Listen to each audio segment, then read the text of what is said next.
فيها الفوائد والعبر وتناثرت منها الدرر مثل النخيل بحسنه يهدي لنا أشهى الثمر. فيها الفوائد والعبر وتناثرت منها الدرر مثل النخيل بحسنه يهدي لنا أشهى الثمر. هذه محاضرة التي منها الضياء قد انتشر كالشمس في إشراقها أو جن ليل كالقمر. هذه محاضرة التي منها الضياء قد انتشر. الحمد لله رب العالمين والعاقبة للمتقين ولا عدوان إلا على الظالمين، وأشهد أن لا إله إلا الله وحده لا شريك له، وأشهد أن محمدا عبده ورسوله. أما بعد، waxaan ku jirnaa walaalayaal dowladeennii sideedaad ee aynu u qaban jirnay dumarka muslimaadka ah ee Soomaaliyeed ee magaalada Odense iyo nawaaxigeeda. dowladda waxaan gelaynaa muxaadaradii saddexaad. muxaadarada magaceedu waxa uu yahay tilmaanta reerka wanaagsan. waxaa inoo geli doona Sheekh Cusmaan Cali Faarax. falyatafadal shaykhuna alfaadil mashkuuran ma'juuran insha Allah. alxamdulillahi rabbil aalamiin والصلاة والسلام على سيدنا محمد وعلى آله وصحبه أجمعين. ولا ليال أرنتا أي علماء السجاديين مالتي إن لجاه الله وسدي ولكن الشيخ مهدي وكدوجي وكهرلي وأحد إن وحير لجت تلمامها وليه هي قيسك أيانك بدن qoyska degan, qoyska muslimka ah, qoyska ah midka in uu noqdo qof walba uu ku daysano. waxaa jira qoyska qof walba uu ku taamayo oo uu isleeyahay in uu isagoo kala helo calaamado iyo astaamo iyo tilmaamo lagu garto, oo haddii qoysku u yeesho uu noqonayo qoyskii la rabay, diinta islaamkuna ay rabtay in uu noqdo qoys fiican oo qoys islaami ah. runtii marka la fiiriyo qoyska ka hadlidiisu waxay u baahan tahay fadhiyo badan iyo muxaadarooyin kala duwan, aqoon kala duwan in lagu fiiriyo, indho kala duwan in lagu fiiriyo, waqti badan la geliyo. sababtoo ah qoysku waa unuga koowaad oo marka bulsho ama mujtamac ama dal ama degmo la dhisayo meesha xudunta u ah oo ay wuxuu ka bilowdaan oo laga unko qoyska waa qoyska. bulshada dhan oo arkay ama dal ha noqdeen ama ha ka yaraadeen waxaa unug u ah oo ay ka bilowdaan oo saldhig u ah qoyska. sidaas awgeed qoysku waa meesha ilmaha yaryar iskuulka koowaad ama casharka koowaad iskuulka uu ku qaato oo uu ka soo baxo intuusan gaarin iskoolka caadiga iyo jaamacadaha, intuusan gaarin iskuulka uu ka soo baxo ama dugsiga qur-aanka oo uu dhiganayo marka hore waa qoyska ayaa u ah dugsigii koowaad ama iskuulkii koowaad. sidaas awgeed islaamku qoyska wuxuu siiyey qiimeyn fara badan, wuxuu uga hadlay si aada u ballaaran oo xoog leh. tusaale ahaan meesha islaamka qur-aanku uusan ka hadlin salaadu inta salaadood oo maalintii la tukanayo, inta ragco ay noqonayaan, waqtiga la tukanayo, qaabka loo tukanayo qur-aanku kama hadlin. waxaa faahfaahiyey oo sharxay oo si fiican u caddeeyey rasuulka salawaatu ullahi wasalaamu caleyh. laakiin iyadoo salaadii ay halkaas joogto, haddana qoyska markii la gaaray aada iyo aada ayuu qur-aanku uga hadlay qoyska, oo marxaladaha uu qoysku maro oo dhan si fiican ayuu u caddeeyey. hadday noqon lahayd isguursiga, hadday noqon lahayd isfuriinka, hadday noqon lahayd isdhexlidda, hadday noqon lahayd ilmaha nuujintooda iyo qaabka ay u dhacaydo, ilaa uu ka gaaro islaamku xataa inuu sheego muddada cunuga yar ama ilmaha yar in la nuujiyo uu xaqa u leeyahay oo mudan yahay. sidaas awgeed qoysku waa unugga ama saldhigga koowaad oo u ah gundhig ama saldhig dhismaha qoyska bahalkii bulshada fiican. haddii marka unuggaas koowaad oo waxa dhan ay kasoo farcamaan u fiicnaado, waxaa wada fiicnaana bulshada inteeda kale. haddii unuggaas uu xumaado, haddii unuggaasu kharibmo, haddii uu fiicnaan waayo, xumaantii waxaa laga dareemaa oo isla markaas laga arkaa bulshada inteedii kale. marka waxaa muhiima qoyska la dhisayo in uu noqdo mid lagu dhiso aas-aas fiican, oo uu noqdo mid dhul wanaagsan iyo caro fiican marka hore lagu qotomiyey oo lagu dhisay. kii dhisnaana waxaa la rabaa haddii uu u baahan yahay kabid iyo qurxin iyo fiicnayn iyo horumarin iyo naashnaashid iyo naaxnaaxin haddii u baahan yahana in isna hadeer dib loo rinjiyeeyo oo la qurxiyey. qoyska muslimka ah oo wanaagsan oo cayaanka badan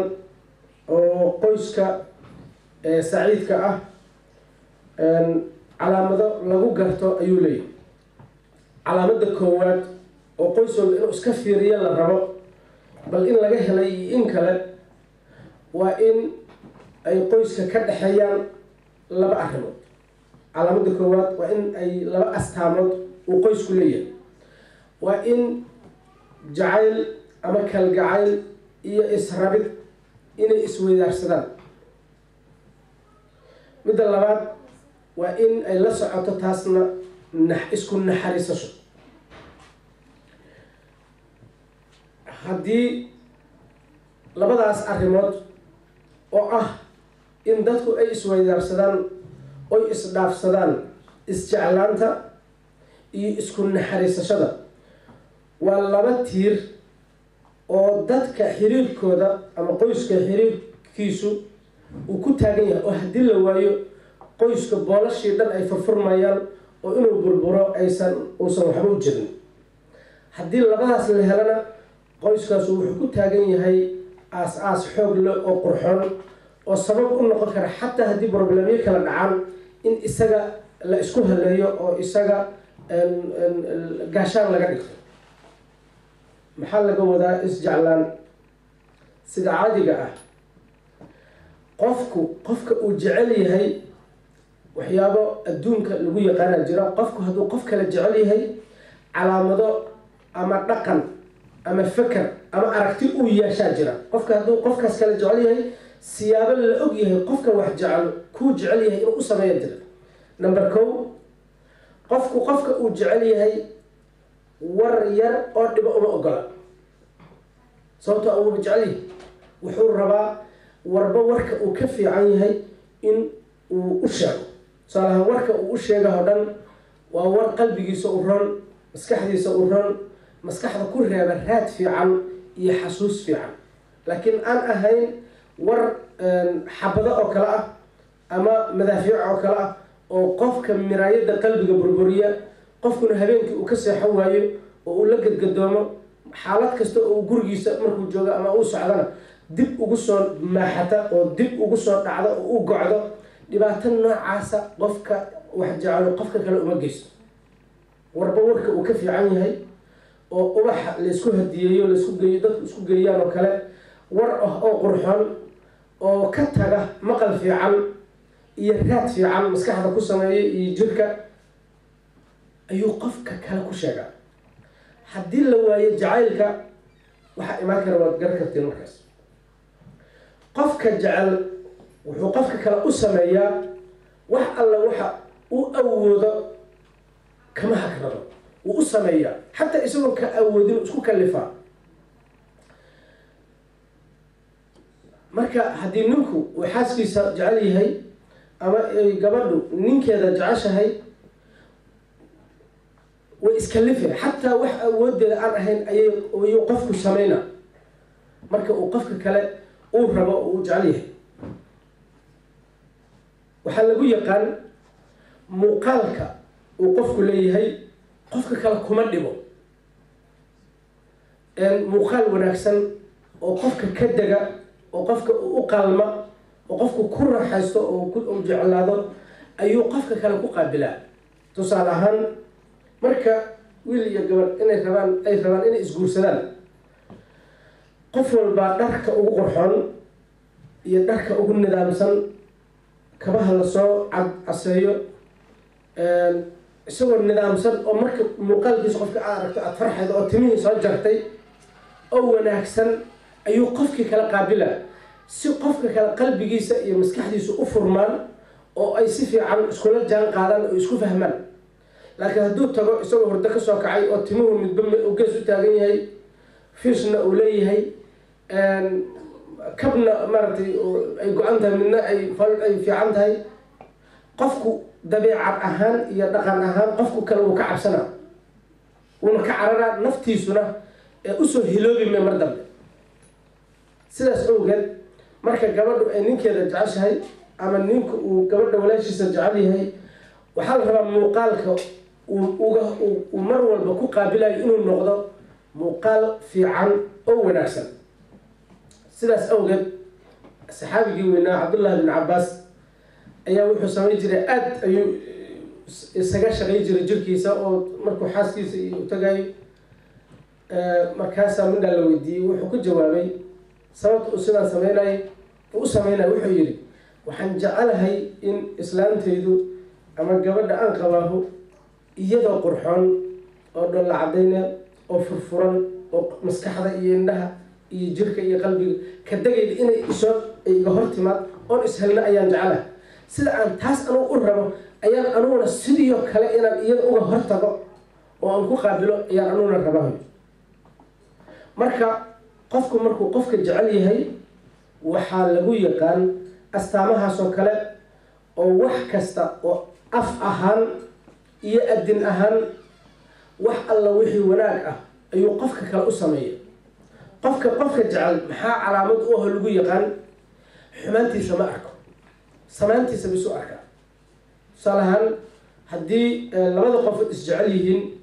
hadduu war yiraahdo qofka markuu qofkan kale jecel yahay warkii la yidhi wuxuu fiirinaa muxuu ka waday meesha ugu fiican ayuu geynaa tusaale ahaan nin ayaa gabadhii u qabay cuntadii u kariday tusaalean biyihiyaa ku batay wuxuu isleeyahay cunto adag oo adiga ku dhibayda ha karinay istari marka cunto fudud oo dhinacna raashinka ah dhinacna cabitaanka oo laysku daray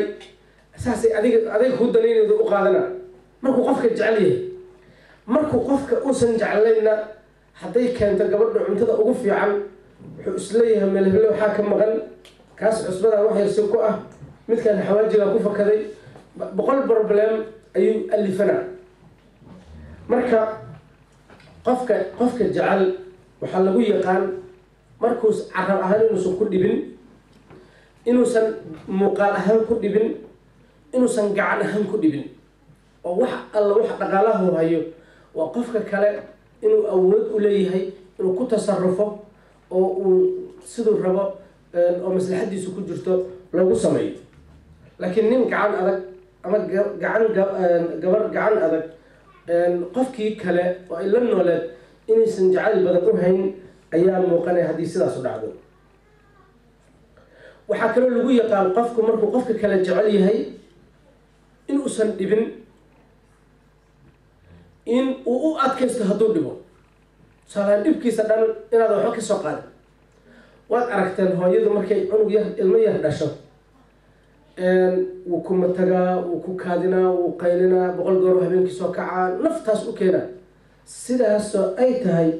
dhibkan iyo rafaadkan iyo shiddadan uu ilmaha yar ku hayo ma aragto ee ilmaheedaas yar ayaa adduunka dhan kala qiimo badan dhibkiisana waxba uma aragto mararka qaarkood waxaa laga yaabaa dhibkiisa wayba ku raaxaysaneen laakiin haddii aysan jiri lahayn naxariis ilaahay hooyada ku tallaalay oo ay ilmaha yar u qabtay haddaysan jiri lahayn 2 goor markuu matago ama kaadsho ayay dhinac meel ku tuuri lahayd laakiin waxaysan u tuuri karin waxaa la geliyay jeclaan farihii ka badatay oo aysan la arki karin dhibkiisa. marka waxaa la rabaa in wiilku uu gabadha uu qabo uu sidaas uu ula dhaqmo oo warka war ka soo baxahu uu noqdo war wanaagsan oo munaasiba oo qurxoon oo maskaxdeeda iyo qalbigeeda ka degay. sidaas awgeed cilmi ahaan waxay yidhahdeen haddii xataa wiilku gabadha jecel yahay ama ay gabadhu ninka qaba jeceshahay in ay laba meeloodba ku caddaydo ayaa la rabaa. inay dhaqan ahaan ku caddaydo oo dhaqanka qofka uu la dareemo oo qofka kale uu jecel yahay. midda kale inuu afka ka yidhaa oo uu qofkii kale u caddeeyo waxa qalbigiisa ku jira. sidaas awgeed haddii uu ninku gabadha uu qabo uu u sheego kalgacaylka iyo jeclaanta uu u hayo, hadduu u sheego waxaa dhici karta gabadha maskaxda meelaha active gareeya oo ka shaqaysiiya maskaxdeeda si fiican inay nalalka u shidmaan oo ay si fiican wax u maqasho, kadibna laga garto xataa dhaqanka maalintaas ay dhaqmaydo iyo siday ula dhaqmaydo in laga dareemo oo xataa nashaad iyo firfircooni iyo xoog furnaan iyo maaragtay howlkarnimo aan awal ku jiri jirin oo siyaada inay la soo baxdo. laakiin hadduu u sheego inuu maaragtay dhibsado sida ay u dhaqanto, inuu necab yahay waxaas inay samaydo, inuu necab yahay qaabkay u labisato, siday u seexato, siday ilmaha u haydo, hadduu taas u sheegana waxaa laga yaabaa awooddii ay gurigan wax uga qaban jirtay qayb ka mid a inuu nalka ka damiyo oo xataa iyadoo tacbaan ah oon wax badan qaban karin inay uun kalifaad uun ku jirto maahane wax jacayl ah iyo wax xooga ah iyo wax firfircooniya inaysan yeelan. marka in dadku isjecel yihiin waa qasab. waxaa la socda taas naxariista. waa in jeclaanta naxariisna daba socoto. sababtoo ah haddii uu ninku kaba soqod gabadha jecel yahay ama gabadhu ay ninka jeceshahay waxaa dhici karta mararka qaarkood in jeclaantii dhammaato. tusaale ahaan ninaa xaaskiisa qabay, ilaahay dhib ma keeno,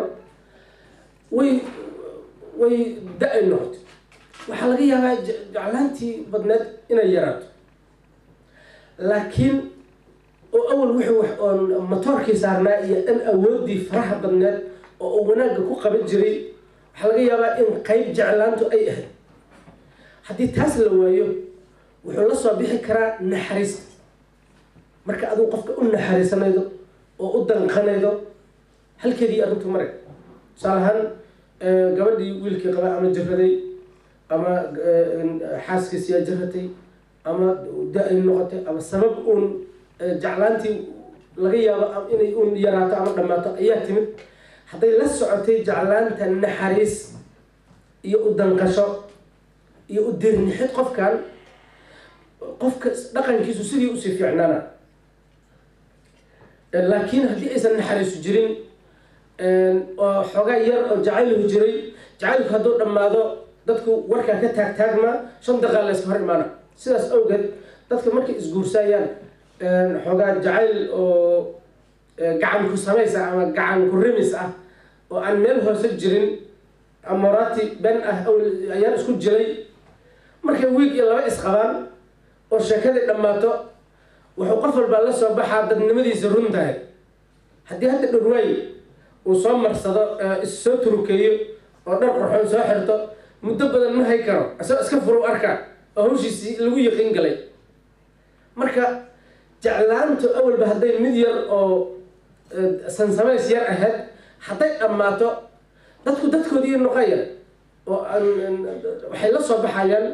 hawlo aan loogu fadhin. sidaas awgeedna waxaad arkeen ciddii shalay isku heellooneed oo maaragtay aadka isku jecleed oo kabashtooda aad ka yaabi jirtay oo wiig iyo 2 gudahood 5 daqiiqo bolashii la furay iyaga ciddii ay kharibantay. hadday markay naxariis rasmihu jirto ama jeclaan dhab uhu jirto qoysku wuxuu ku taagan yahay tiir ah. marka faahfaahin badan ay wax kasta u baahan yihiin, laakiin waxaan isku dayaynaa mid walba xoogaa yar inaan ka taabno. waxaa tilmaanta labaad qur-aanka marka arrintaas aan sheegnay wajacala baynakum mawaddatan wa raxma oo ilaahay ka cabiray waxaa ilaahay idin dhex dhigay kalgacayl iyo israbitaan isjeclaanaan isjacayl iyo isku naxariisasho marka labada arrimood oo ilaahay uu ka dhawaajiyey waa laba arrimood oo laf dhabar u ah inuu dhisnaado qoyskaas midda ku xigta waa in wada shaqayn iyo isku kaalmeyn iyo isgarabsiin ay ka dhexaydo labada qofood hawl kasta oo qoysku u baahan yahay ama qof qoyska kamiduhu ay u baahan tahay waa in ay isdhamaystiraan tii hore isjeclaantii iyo isku naxariisashadii lama rabo inay aabbaha iyo hooyada oo qoyska labada tiir uu ku taagan yahay kaliya inay ka dhexaydo isjeclaanta iyo mahan isjeclaanta iyo isku naxariisashada waxaa la rabaa inay ka dhexaydo waalidka iyo ilmaha ilmuhu markii waalidka uu u muujiyo inuu jecel yahay uu af maahan afka waa kaa jecelahay maaha dhaqanka aad kula dhaqmay markaad muujido inaad jeceshahay afkana uga sheegto oo inuu adiga qayb kaamida yahay waxay u badan tahay waalidkiis inuu adeeco oo u dhagan nuglaado oo uu waalidkiis waddada uu rabo inuu maro ayay u badan tahay sababto wuxuu dareemaa isaga iyo waalidku inay hal shay isku yihiin oo aysan dad kala tagsan ahayn laakiin markii ilmuhu uu dareemo in uusan qiimo badan lahayn inaan isaga la jeclayn wixiisu inaysan indhaha waalidkuba aysan qaban oo iskoolka hadduu darajo sare keeno markuu la soo ordu yiraa aabba waan baasay darajo fiicanan hela ama hooyadii keeno la yihaa halkaas iska dhig awalba meelahaas iska dhig oo wadnaha lagu dhirto is yiraa wixii ayaantan aad kusoo dhimaydoo dhan ilaa wax qiimaba leh ma ahayn waktigu nasalahaa ama waktigii la rabay in la koolkooliyo uusan helayn attentionkii ama indhihii waalidku isa usoo jeesanayn qaara ilmaha waalidka kusoo ordaa oo raba xoogaa xataa in halkaa lagu hayo ama war fiican la yiraahdo si uu waalidka u dugsado oo waalidka ugu soo dhawaado halkaas iga fariiso sidii ragga qaar laga sheegayo inta ku taago bakooradda ina hebel iga qabso ilmahaas markuu kusoo gargurto midka yar iga qabso ilmahaasaan koy ilmo noocaan ah oo kusoo koray qaabka jaxafnimada iyo qaab adag oo maaragtay adadayga ah waalidka ciddaba kama tirsana dabka isugu darsan haddii xoogaabana waa iska dhaqaaqa laakiin haddii jeclaan badan ay jirto oo marka hore waalidka iyo ilmuhu dad isleh noqdaan inay kala furtaan way adag tahay sidaas awgeed waxay yidhaahdeen ilmaha xagga daroogada iyo aada inta badan cilmibaaris la sameeyey waxaa sabab u ah qoyska oo khariban cunugii oon helayn naxariistii ama koolkoolintii ama ka taxadaridii ama ka warqabistii uu mudnay cunugiyo waayey markuu cunugu intaas waayana tareenka wuu ka dhacaa ama waddadu ka jirayna waxyaabo kale ayuu wuxuu isku dayaa markuu gurigii ka waayo inuu siyaabo kale isku maaweeliyo oo si kale uu naftiisu wixii ay rabtay uu ku raadiyo qaybta labaad waxaa niri waa in iskaalmaysi uu ka dhexeeyo waa in gabadhu tusaale ahaan ay ninka qaba ugu kaalmaydo wax walba oo uu qabanayo shaqo markuu aadayo inay iyadu garab taagan tahay oo u kaalmaynaydo tusaale ahaan cuntadii u qaada lahaa shaqada hadduu ka yimaado war fiican inay ku qaabisho si uu berrina isagoo firfircoon u aado wax kasta oo isaga shaqadiisii xiriir lale inuu ku taageero iyadu garab taagan tahay dhamaystireed ninku inuu ilaahay caabudo marka uu rabo inay iyadu ay kaalmaynaydo tusaalahaan hadduu qur-aan baranayo hadduu diin baranayo hadduu muxaadaro aadayo inay iyadu u diyaarido waqtigii iyo qalabkii iyo dhaqaalihii wixii lagu aadi lahay hooyo daba taagan isaga oo gadaal kasoo riixayda oona khayrka kaliya aan kugu arko waa inay noqoto hooyadu markuu rabo waalidkiis inuu baari u noqdo hooyo ku dhiirigelida oo isaga kala shaqayda waa inay hooyadu noqoto laakiin aysan noqon hooyo isaga ku qasabta inuuba ilaahay ka fogaado waalidkiisna ka furto oo mararka qaar waxaa dhici karta in aysan gabadhii noqon gabar ku dhiirigelida ninku inuu hooyadiis iyo aabihiis ku xirnaado oo uu baari fiican u dhiga nugul waalidkiis inuu noqdo in isku taageerina laga yaabo oo laga yaabo inay iyadu sabab u noqoto inuu ka fogaado hooyadiis waad aragteen ilmaha marka la dhalo hooyooyinka aada u garan karaan dhibaatada laga marayo gaar ahaan hooyadu ay kasii maraydo intay la ag tahay qof aan hooyo ahayn oo qiyaasi kartaa ma jirto hooyadii marka intaas kusoo dhimanayday wiilkeedii markuu xoogaabo hadday gabaru kala wareegto oo ay tiraa hooyadii noocaas ahayd waa habar qaylo badan waa habar muran badan waa habar aan dhaqan fiicnayn hanala ka fogeeyo duqdaas yaan arkin adigoo maaragtay daacad u ah ama ku noqnoqonayo ama warkeeda dhagaysanayo yaa hadday gabadhu ay qaabkaas ula dhaqanto wiilka waxay ka shaqayday inuu ninkaasu ka foqo waddadii jannada uu ku aadi lahay totally uu ka furtay kolonyadii ama baabuurta isdaba joogtay ama tareenka u saarnaa oo jannada afkeeda hayay ama horumarka afka maaragtay kusii jeeday uu ka furtay mar haddii laysku dayay isaga iyo hooyadii in la kala gooyo sababtoo ah hooyada iyo aabbaha gaar ahaan hooyadaas iyo xuquuq badan iyo aabbihii inuu daacad u noqdo oo uu iyaga u naxariisto oo uu warkooda maqlo waa waddadii uu mari lahay inuu jannada galo hadda ka goydo marka macnaheedu waxay tahay wax alla wixii wanaag ahaa oo loo soo galay inuu cag ku taago oo u inkiro oo uu yidhaahdo laymana dhalin laymana soo korin waxna la ima samayn oo inkiraad iyo inuu nicmadii loo soo sameeyey uu dafiro ayay ku dhiirigelida ha ogaato marka iyadu wax wanaagga ay u galaydo maadaama uu tababartay uu dafira wax alla wixii iyaduna wanaag ay u gashay inuu dafiro waxba lama ah wuxuuna ka furtay waddadii fiicneed oo ilaahay u hayay marka inuu salaada u kaco inuu ilaahay caabudo inuu akhlaaqdiisu fiicnaato inuu shaqaysto inuu qof wanaagsan oo ilaahay isku xiran waalidkiis baari u ah bulshadiisa u fiican inuu noqdo hooyo ku taageerta waa inuu gabadhu noqdo wiilka waxaa laga rabaa gabadha waalidkeed inay baari u noqoto oo intii isaga laga rabay ayaa iyadana laga rabaa in uu isagu ku dhiirigeliyo inay hooyadeed iyo aabaheed isku kabto oo dad wanaagsan ilmo wanaagsan oo qurxoon oo fiican oo carab fiican maskax fiican dhaqan fiican inay u noqoto inuu isagu daba taagnaado oo hadday xataa qaldanto iyada isagaa qabashadeeda lahadda inuu qabto oo uu ku qasbo in ay gabadho hadday marmar ay qatifto ay ilduufto oo ay wax qaldan samaydo isagaa laga rabaa inuu noqdo qofka ku xirayay waalidkeed inuu noqdo qofka ku xirayay diinteedii salaadeeda inuu ka taxadaro soonkeeda inuu ka taxadaro akhlaaqdeeda inuu ka taxadaro xijaabkeeda inuu ka taxadaro isagoo usoo marayay cay si aan ahayn cadaabid sidaan ahayn ceebayn iyo muran iyo qaylo joogta asagoo waddadaas usoo marayn ee si fiican oo asluubeysan waa in gabadha wax alla wixii adduunyadeeda ah waxbarasho ha noqoto adduun kale ha noqoto wax alla wixii maslaxadeeda ah inuu isagu u kaalmeeyo oo kala shaqeeyo isagaa laga rabaa sababtoo ah iyadu waa qeyb isaga ka mid a waxaa la rabaa marka in ay iskula jaan qaadaan oo iskula socdaan sida labada lugood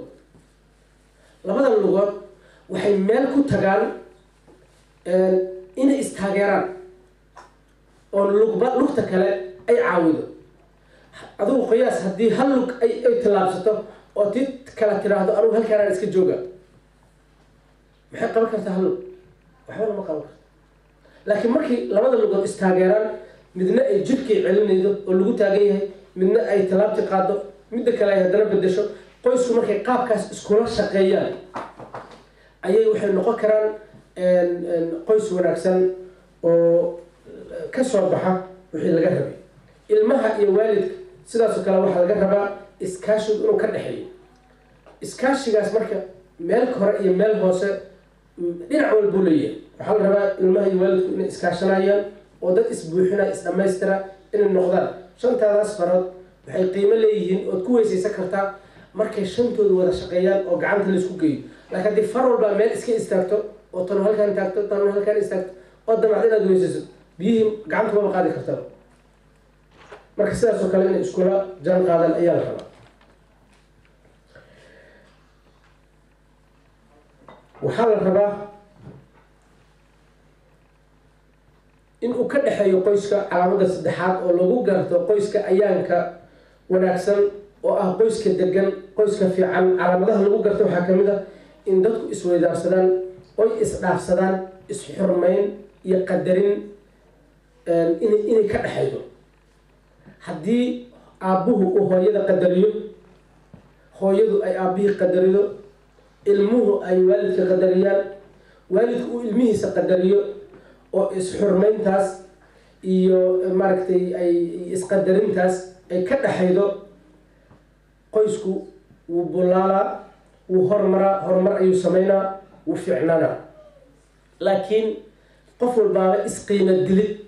iyo isliidid iyo isxaqiraad iyo iscaayid iyo is-aflagaadayn hadduu ka dhexeeyo qoyskaasu waa hagaasaa wuxuu noqonayaa qoys aan horkac fiican samayn karin amaba iska burbura qiyaas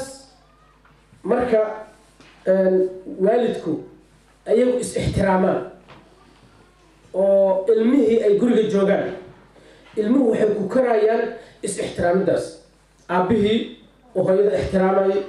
oo u arka hooyada ugu fiican hooyooyinka oo guriga boqorada ka ah oo maaragtay iyada in gacanta laga dhunkada istahesha oo waxay rabto u sameynay maaragtay u jajaban markay ilmuhu arkaan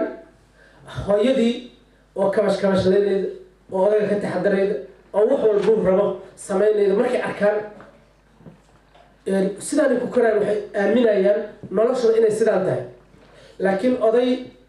iyo hooyo aabbe iyo hooyo aan is-ixtiraamin markay ilmuhu la joogaan waxayba u qaadan karaan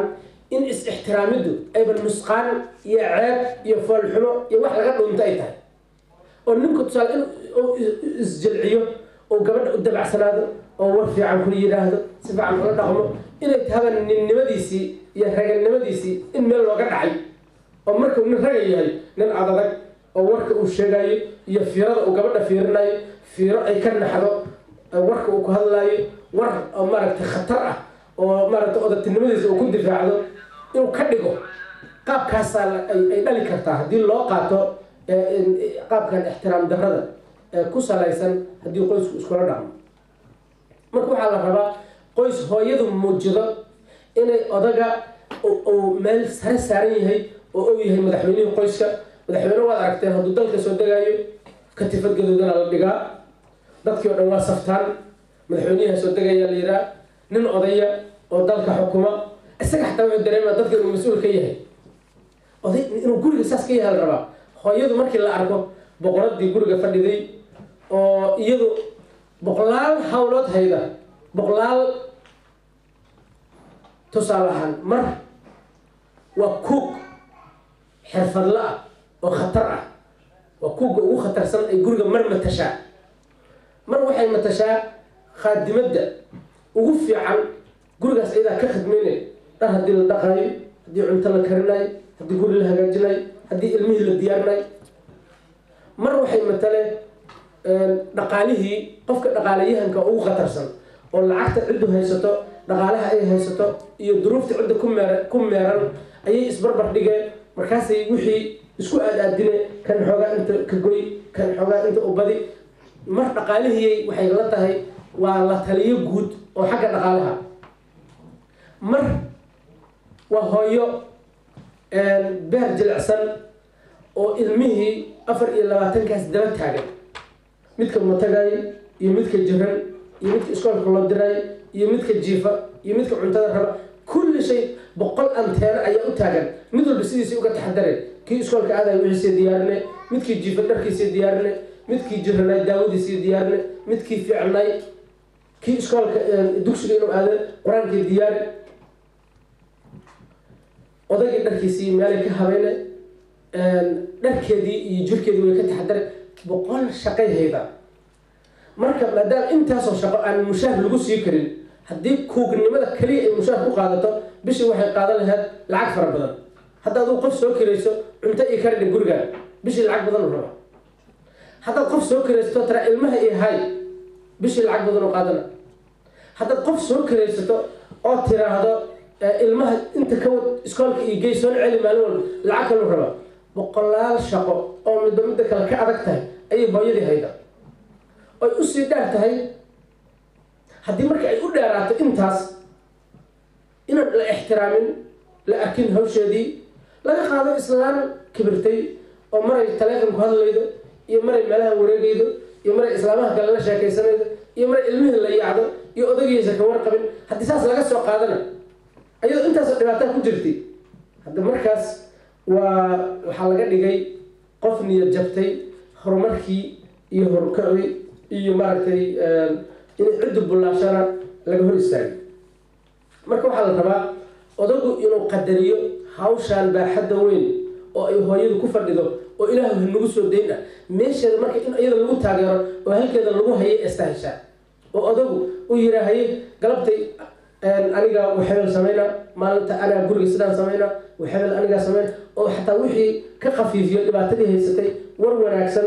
oo qurxoon oo ubax oo kale u hadiyeeyo si ay ku hilmaanto dhibaatadii faraha badneed oo ay hayd hooyadan waa sidoo kale waxaa la rabaa ninka inay la shaqeydo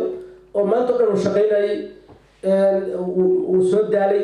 daday isu soo laayeen daday isu soo dileen isagoo rafaadsan oo xanaaqsan ayuu yimid markaas waxaa la rabaa inay weji fiican iyo dhaqan fiican iyo wax wanaagsan ay ku qaabisho oo uu hilmaamo wax alla wixii uu magaaladan dhibaatadii uu ka soo qaatay oo dhan inay iyadu ka daadido isbuunyada waad aragteen markii biyaha la saaro biyihii dhan ay dhuuqeen ninkan marka problemkii uu banaanka kasoo nuugay oo dhan hooyadaa la raba ay ka majoojido oo isagoo fresh ah ou berri masaajidka haddana u dirto laakiin markuu yimaado oo laba jawaan oo dhibaato isagoo xambaarsan u yimaado laba jawaan oo kale haddii laga horgeeyo hadda marka qaraxaas yaa ka mas-uula la isweydiinma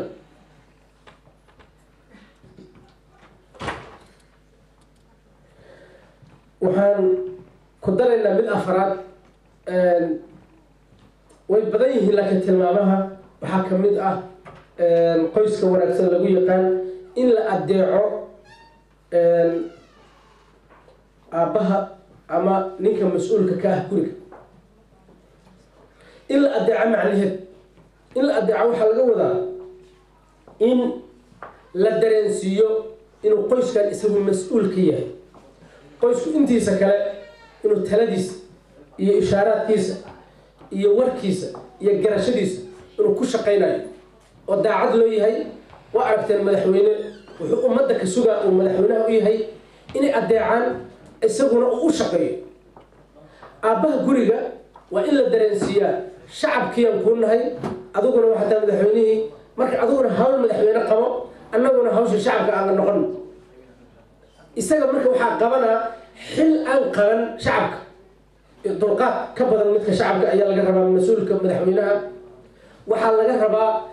hawl ka badan dadka kale intay qabanayaan inuu qabto waxaa laga rabaa dulqaad iyo adkaysi ka badan dadka kale inuu isaguna uu la yimaado in la adeeco oo laga dambeeyo la dareensiiyo inuu meeshaan isagu mas-uul ka yahay haddii odaga uu dareemo in lagu haysto hawshii dumarku markii gabdhaha lala guursado way masayraan masayrkaasna waxaa ka dhalan kara dhibaatooyin fara badan oo ay gabdhuhu iga fara dhoodhooban yihiin ayagu yaqaanin odaga waxyaabaha masayrka geliya oo la bururo oo qoyska uga baxo oo uga taloobo waxaa ka mid ah hadduu dareemo meeshaan inuu odagu meesha isagu odag ka ahaa in layskuba haysta hadduu dareemo oo hooyadii ay number 1 noqoto asagana la yiri safka gadaal soo fuul dhaqankiisi wixii isbedeli kara waad aragteen ninka waxay yiraahdeen culimadu marar badan gabadhu iyada sabab u noqon karta ninka inay haysato marar badan gabdhuhu waxay nimanka ku eedeeyaan islaamka isku raac iska aada waa socod badan yahay marar badan waa dhici karta qaladku inuu nimanka yahay laakiin marar badanna gabadha sababta u noqoto ninka inuu iska tago uu imaana cunto lama arko ama cunto qabowday oo maaragtay midii shalay kuloleysa hebel kow cashadii luga loogu taaga halkaas ka raadso dharkayga meelan saak u socday shaatigayga ma aragteen wallahi shalay dhaqida lagu daray meel hadda jaani cirib dhiga lama yaqaan markuu dareemo wax ka taxadaraya ilmo yar oo ilmahaas kamida ilmaha weyn da'dii curadkii ilmaha inuu yahay laakiin hadda wax kale meesha uu ku haysto aysan la jirin wax ka dambeeya oo warkiisa yeelaa jirin isagoon ka warqabin ayaa waxaa laga yaabaa inuu qoys kale iska aasaasto islaamkan uusan baahnayn sida normalka ahayd laakiin markuu dareemay in warkiisii markuu yidhaha waxaas hala sameeyo leeyahay maaragtay waad muran iyo qaylo badan tahay maaragtay hawshaada qabso waxaad arrimahan kala socota lama waxaa laga yaabaa isagoon iska warqabin inuu maaragtay qoyska ka xarig furto marka waxaa la rabaa hooyadu inay aabbaha adeecdo waad aragteen baska ninka wada oo kale way aabbuhu baska ninka wada oo dadka dhan u saaran yihiin haddii uu qaldamo afka haddii wax looga sheego la yidhaha shufeerow wadda hebla tusaalehaan saas halkaas aan u jirayn oo wixii tala iyo tusaale ah halkaas looga sheego laakiin baska isaga loo daayo inuu wado waxaa dhici karta meeshii la rabo in la tago laakiin haddii hooyadu baska inta soo istaagto hooyadu ay kula dhegto steering odagii tiraahdo anigana markayga aan kula wado baabuurkii la isku qabsado 130na uu ku socdo uu saaran yahay highwayga maxal qiyaasa qoyskii ilmihii saaran odagii habartii waa saaran yihiin waxaa la isku qabsaday steeringkii aniga maamula iyo aniga maamula aniga waxay leedahay halkaas loo jiray odagiina halkaas loo jiray qoyskaas markaa ku day macnaheedu maahan aabbuhu inuu hooyada iska leeyahay maaha aabbaha mas-uuliyadda loo dhiibay steeringka haya leeyahay laakiin waa in uu ku wada tashi dadka kale uu laleeyahay tusaalean dadkii kale iyadoo lagu heshiiyey in Copenhagen la aado hadduu iska aado dal kale dadka kale la talina way u sheegayaan isaga la toosina marka isna waa inuu yeelo isagu marka waa darawalkii laakiin meesha la aadayo goorta la aadayo sida loo aadayo wuxuu kala tashadaa dadka baska saaran sababta iyagaa la geynaa meesha wax kasta oo uu qabanayo odagu waa inuu kala tashado islaantiisii oo islaan gabadhii u qabay waa inay tahay gabar ay wada tashi ay wax walba ku sameeyaan iyo ilmihiisii oo uu weydiiyo waxa la sameynayo goorta la sameynayo sida loo sameynayo kadib kaliya markii lagu heshiiyo wixii kasta kadib isagu odagu baabuurka inuu wado isaga iskale xaq u leh oo la adeeco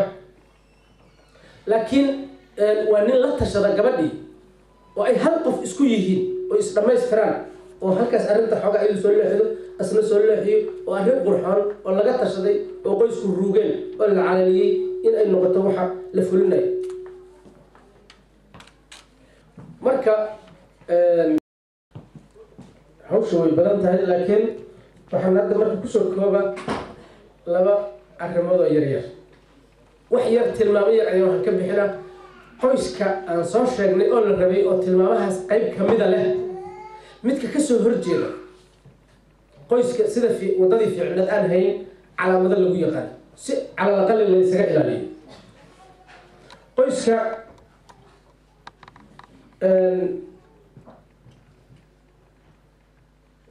fiican waxaan soo sheegnay dhowr tilmaamood leeyahay oo ugu dambeyn qayb aan ka hadalnay aan kusii xoojino oo ah qoyska fiican waa qoyska isku garabsada oo isugu kaalmeeya oo isku dardaarma in ay wadada ilaahay sida ay tahay u raacaan dhaqan ahaan fikir ahaan dhinac walba iyo aqoon ahaan qoyska aan fiicnayn calaamadaha lagu yaqaan waxaa ka mid ah qofka waa aragtay markuu jiran yahay astaamo lagu garto qofku inuu jiran yahay ayaa soo baxa marka astaamaha lagu garto qoysku inuusan caafimaadkiisu dhammaystirnayn waxaa ka mid ah waa qoys qof ay ka dhaxaydo ama isweydaarsada qofka kaleba inuu qofka kale u gudbiyo waxa dhibaya war xun ama fal xun ficil xun ama qowl xun tusaale ahaan ilmihii iyo waalidka waxaa ka dhaxeeya cay iyo aflagaado iyaguna إن يقولون عن وإحنا مقلين دقة أتكادان مال شيء ربنا يسناد ليرا كي دقن كهي هبلها يتي دقن تاهد تيم اللي بيستشدد مدي وسقط بدنا مدي سدان أهد مدكي سدانها ويلكي مرتي قربنا مدكي دقن كها مدكي أو حب مقل الجرين عنو كي مركب وحصلوا أرورنا مركو أروريو دقح أن دقاقين أو مقلين أو بري آدمك اللي نكفر آدم أيون نغكر ودقي هذا مركو كهلاي هبرس كقيل بدن أو مرتي شدة أو مرتي ويكون في عمتها بالله لكن أيو شجع هبرتو حلا ده ودقي مرتي سكوري جاي أو عن شقيسن أو المها أحن أو هبرت أفلقات دي أو المها الدلاء وإنها كحد جيمي يميدو الدلاء قربات ودقي كتاعن عد نوع عاص مركب هذه مرة أي نوع عاص عد النقطة والله يابا وعد دا أنقر حوالين على مدى اللي حكمده وحي إزدرانسيان دنبك يحمانت وحي الوسع العليا يحمانت ما حسوس تواجه هبلا أتصدع ستريك أما غلط كاسو كادعي مالين والبقلت كيا الوسع العليا قفك مركب حب الدريمة مركب الدنبي لبيهي لقوم السؤال العليا قفك واهر وقل الدنب كانوا دعي وانا رقمي إن أدوك مالين والبقى النار كيف أدى القضاء واحد مسألة كون جرت قال كان واقعي إن هذا ورئيسته ولا سؤال مهمة عنق يوم فشل وإلمه وحول تجاب يسيري تجاب دي آخر بنتي تصالحان بوليس كيا مع هالقلب قبتي قرب هرتي صار لقو قبتي ولا لقو قيل قيلي وحل وزيري هل وحول تجاب يسيري وحيا فرسمة ذاك حمات ولقيس ولا لا تبتاجناها ما حسوس تواجي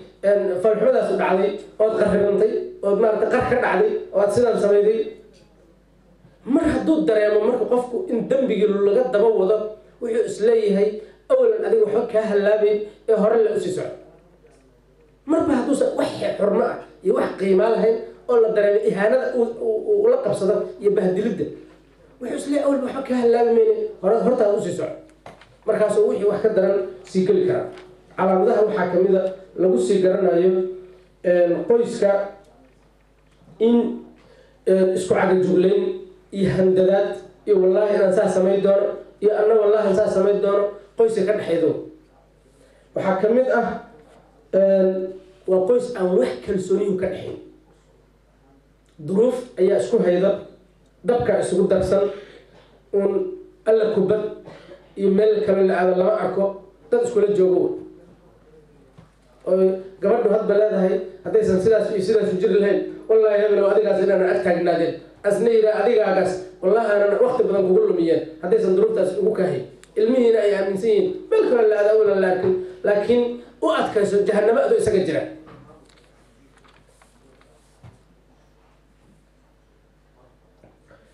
qoyska aan qorxooneyn calaamadaha lagu garto waxaa ka mid a go'aamada qoyska hal qof haysta furayaasha dhan hal qof haysta ama oday dictator oo lagu soo warcelin oo dhaqaalaha soo raba ka yeela cidda meesha raba u rara wuxuu raba iska sameeyay oo aan laga daba heli karin oo inta kale ku qasban tahay oo alla kubad ah ayaa cidda xukuma ama hooyo odag u taag waayay oo cidda qarkay rabta kala booda oo inkaar ku dhacday ayaa cidda xukunta markaas waxaad arkay maalina waxay u rartaa dalka geeskiis maalina dalka dhinaca kale waxay rabay sameeydaa dhaqaalaha sayrta ka yeesha odagii wuxuu isleeyahay mar hadda adiga lagu gacan dhaafay walba inta ilmahan ay qar kala dhici lahayd walba adiguna iska daba joogo iska ilaali ku ilaali ilmaha mar haddaad aragto qoys taladii dhan ay hal qof dictator isugu tagtay qoyskaas Allah naxariisto waxaan ku soo gaabinaa waqtigii oo gabowsi awgeed in waxaan oo dhan in laga badbaado haddii la rabo marka hore oo qoyska la unkaayo in marka hore laga fiirsado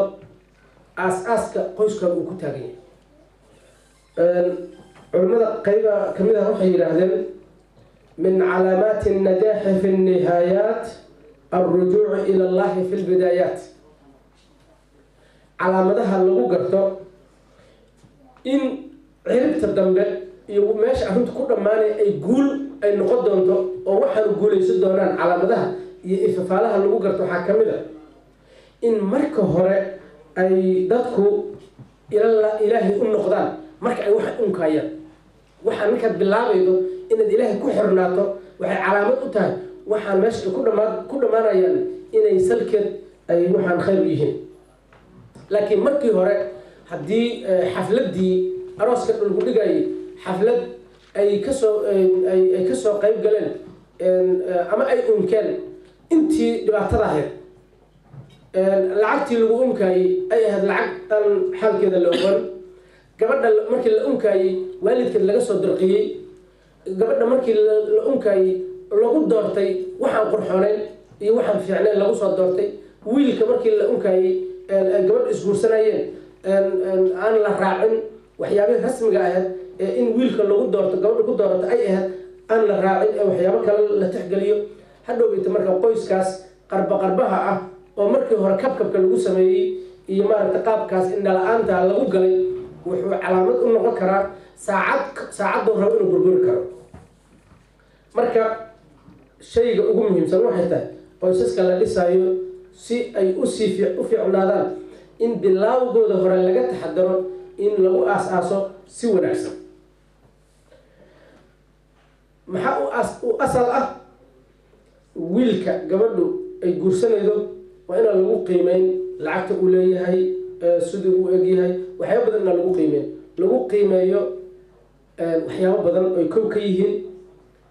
intuu diinta ku dhaqma intee ayuu diinta uga dhaqma maaha intuu yaqaan diinta ka yaqaan maaha dad badan oo yaqaanaa jira laakiin arrintu waxba celin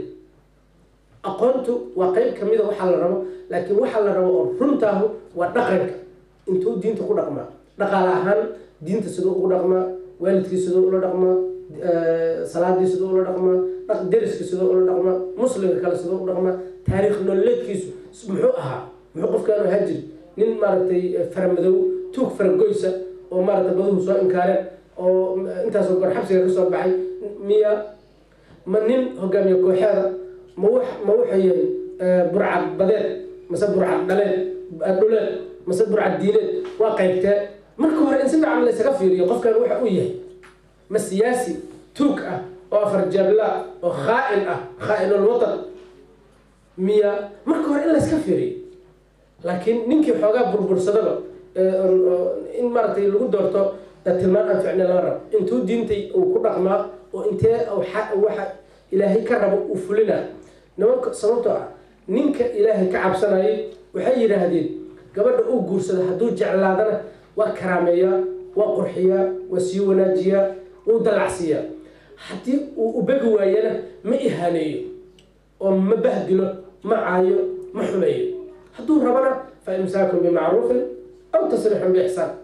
hadduu haystana iyadoo boqorad meeshaan ka talida ah ayay guriga u joogtaa hadduu ubegi waayana iyadoon gar la gelin oon laysku dhibaatoon oon dadku isku maaragtay dakane iyo dhibaato la gelin oo uusan caayin oo uusan cadaabin oo meherkii uusan inkarin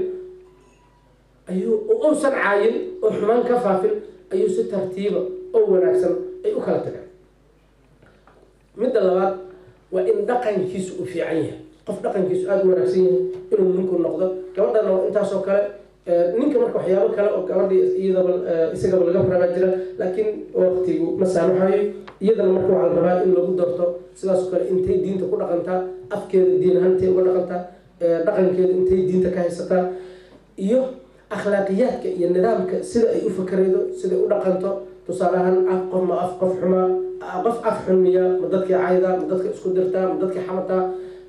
ma qofaan xijaab haysanaa ma qofaan waalidka u fiicnayna oo waalidkii dhibtay waa in la doorto qofkan dhaqankiisa in la fiiriyo intay diinta uga dhaqanto in la fiiriyo intaas ayaa ugu muhiimsan in lagu doorto